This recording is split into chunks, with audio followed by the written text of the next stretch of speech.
Veteran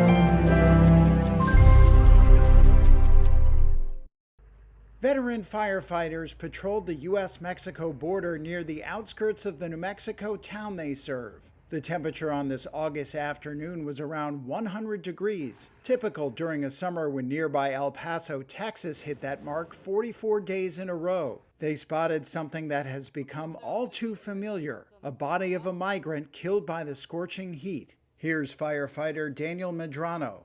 This is a perfect example of what we find almost on a daily basis. This body looks like it's been here probably a little bit more than a week. You see the body's right up against a mesquite bush, probably trying to get some shade at some point.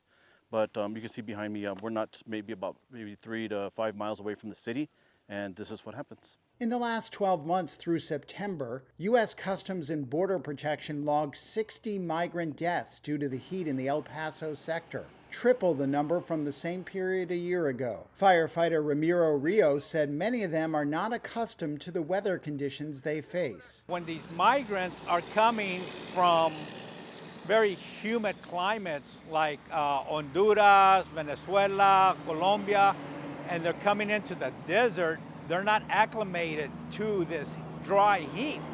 And so when they're in the desert and then they start getting disoriented and can't find their way out of the desert, then they're sweating a lot, and then they go into severe heat exhaustion and then eventually into heat strokes. Migrants can also be abandoned by human traffickers without water or jammed into sweltering truck trailers. The 2022 death toll at the U.S.-Mexico border prompted the UN Migration Agency to deem the area the world's deadliest land migration route.